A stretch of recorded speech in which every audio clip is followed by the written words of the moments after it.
এই 9 মাসের কার্যক্রমে এই সরকারের কাছ থেকে আমরা কিছু পাই নাই।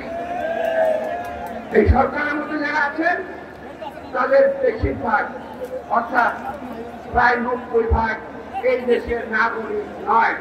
এই যে সরকার এই দেশের গণমানুষের আকাঙ্ক্ষিত একটি সরকার, এই দেশের গণমানুষের আস্থার একটি সরকার ছিল। কথা একটু বুঝে নেন সাংবাদিক ভাইরা, আস্থার প্রতীক ছিল এই সরকার। কিন্তু এই 9 মাসের কার্যক্রমে এই সরকারের কাছ থেকে আমরা কিছু পাই নাই। শুধু পেয়েছি অবজ্ঞা। এই দেশের মানুষকে এই দেশের সরকার অবজ্ঞা করছে। একটু খেয়াল করে দেখবেন এই সরকারের মধ্যে যারা আছে, আমি বলি এই সরকার একটি ঔপনিবেশিক সরকার। এই সরকারের মধ্যে যারা আছেন তাদের বেশিরভাগ অর্থাৎ প্রায় 90% এই দেশের নাগরিক নয়। আন্দোলন করলে এই দেশের ছাত্র জনতা আর কানে থেকে শেখ ওনারা আমাদের ঘাটে থেকে বলেছেন। ওনারা বলেন সংস্কার করবেন, সংস্কার করে নির্বাচন দেবেন।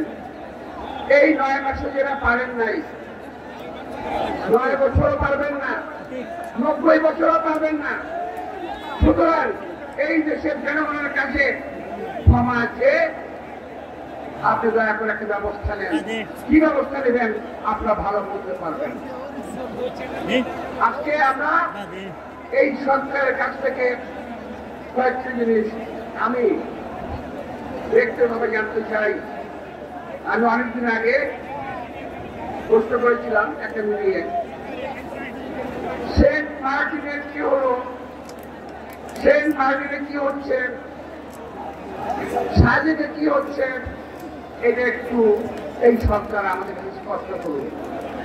আজও সেটা করে নাই। তার মানে আমাদের দেশের একটি অংশ আজকে আমরা সেখানে আমাদের অধিকার প্রতিষ্ঠিত করতে পারি না। আজকে কথা হচ্ছে করিডোর নিয়ে। করিডোরের লাভ কি লোকসান কি এটা দেখার আমার দরকার নাই। আমরা যেমন ছিলাম তেমনি থাকতে চাই, এর বেশি কিছু আমাদের দাবি নাই। করিডোরের কোনো প্রস্তুতি আসে না। আবার নিরুপরিং পোল দিয়ে দিচ্ছেন। উনি বলছেন ভালো লোকের হাতে ভালো জিনিস দিতে হবে। তো এখন যারা অভিজ্ঞ বিপি ওয়ার্ল্ড নিয়ে আসতেছেন, আমরা কি বুঝি না এরা কারা? আমরা বুঝি Saint Martin, Sajek, corridor, BP World, আপনার স্টার্লিং, আমরা বুঝি আপনি কি বলতে চাচ্ছেন। এই দেশের মানুষকে বোকা ভাববেন না। এই দেশের মানুষ বোকা নয়। স্টার্লিং ছাড়া আমরা চলেছি, এতদিন ওয়াইফাই ছাড়াও চলেছি, বেশ ভালোই ছিল। এখন স্টার্লিং আছে কার জন্য? আনছেন ওই আরাকান আর্মির জন্য। করিডোর কার জন্য? এখান থেকে আরাকান আর্মির মাল মশলা যাবে। সেন্ট মার্টিন কার জন্য? বিদেশি কোনো সেবা থাকবে হাতে তুলে দেওয়ার জন্য।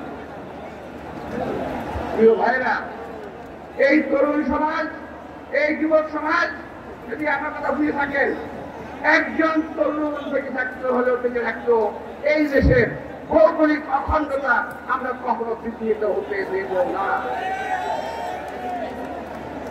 কেউ কেউ বলেন বাংলাদেশের মানচিত্র পরিবর্তন হয়ে যেতে পারে। আমি একটু জানতে চাই কি ধরনের পরিবর্তন হবে। মানচিত্র কি বড় হবে না ছোট হবে? এটা তুমি আপনি ব্যাখ্যা করবেন। ওদের কাজ কর্ম কথাবার্তায় মানুষের ভিতরে, দেশপ্রেমিক মানুষের ভিতরে আজকে ব্রিটিশ সঞ্চার হয়েছে। আমরা যখন ভোটের কথা বলি, ওরা তখন সংস্কারের কথা বলেন, 9 মাসে সংস্কার করতে পারলেন। আমরা যখন কাজের কথা বলি, আপনারা অপকর্মের কথা বলেন, আপনারা আলোটা শেষ করতে পারেন না, আপনার কোনো কাজ শেষ করতে পারবেন না, কারণ আপনারা এখন সকলে এই সরকারের অভ্যন্তরে মাথা থেকে পতন ধরেছে, এই সরকারের মাথা থেকে পতন ধরেছে, নিজ পর্যন্ত পড়ে গেছে। এই সরকার এইভাবে চালায়, আরো আওয়ামী লীগ যা ক্ষতি করেছে তাতে অনেক বেশি ক্ষতি হয়ে যাবে। সুতরাং নির্বাচন অবশ্যই দরকার।